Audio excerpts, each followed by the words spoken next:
We get a first taste of the new all-electric Jeep Avenger SUV both on and off-road. This is a surprisingly practical and well-sorted small SUV, with enough technical and aesthetic differences to make it stand out in the market. And while purists may scoff at the idea of a front-drive, pure electric off-roader, Jeep's engineers have done an excellent job of stitching in just enough of the brand's go-anywhere spirit. The Avenger is the smallest Jeep production model yet. It is, in effect, a sister vehicle to the Peugeot 2008 and DS3, and it will be made in Poland alongside a couple more stablemates, forthcoming baby SUVs from Alfa Romeo and Fiat. It goes on sale in a few weeks' time and deliveries won't be expected until late spring 2023, but Auto Express has been granted early access to a very late prototype to see how it's progressing.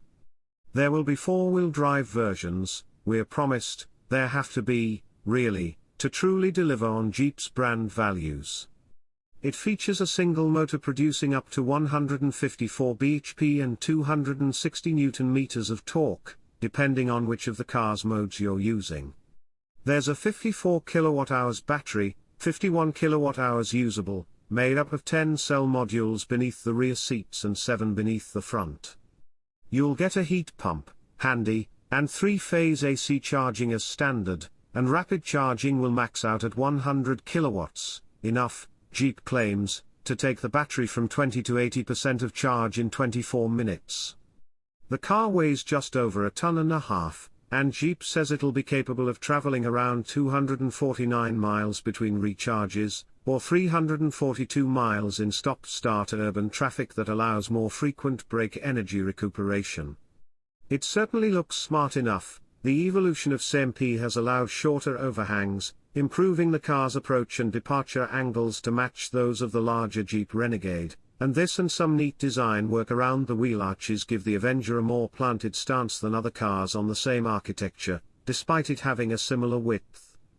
There's a neat integration of Jeep's 7-slot front grille, now flush to reflect the all-electric powertrain, while the side profile is pure Jeep, with a suitably abrupt drop at the C-pillar, and at the rear there's a fresh take on the company's X-tail lights.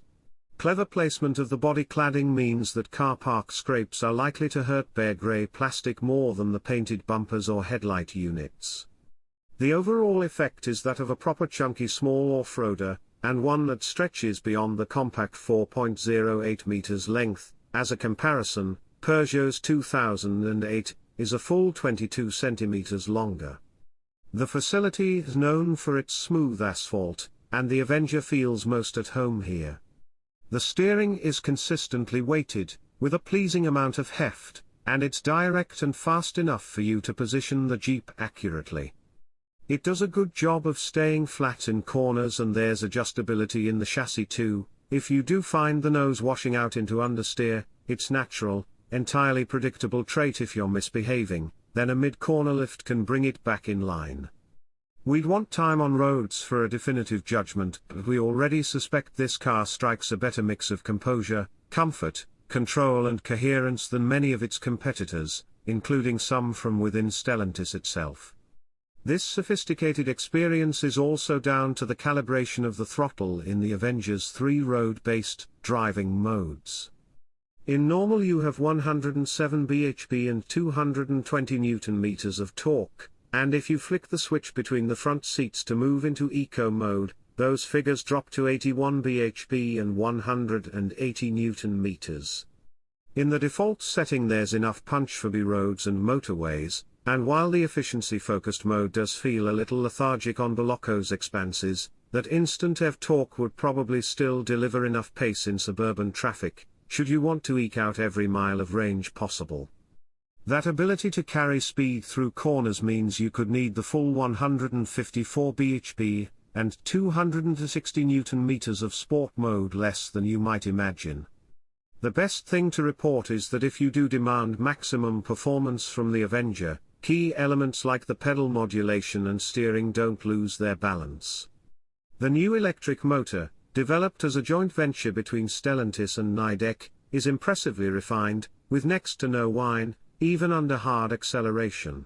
Bolocco's compacted surface probably does the Avenger a few favors on rolling refinement, but even so, there's little transference or road roar, and the worst noise we could detect at 60 miles per hour was a bit of wind rush from around the side mirrors. Inside, there's a single spec of infotainment system, a 10.25-inch affair that offers Android and Apple integration, along with TomTom navigation, and a digital instrument panel that will measure the same size on posher versions, and 7 inches on lower-end editions. The central display has a slick interface and the system responds snappily to screen presses.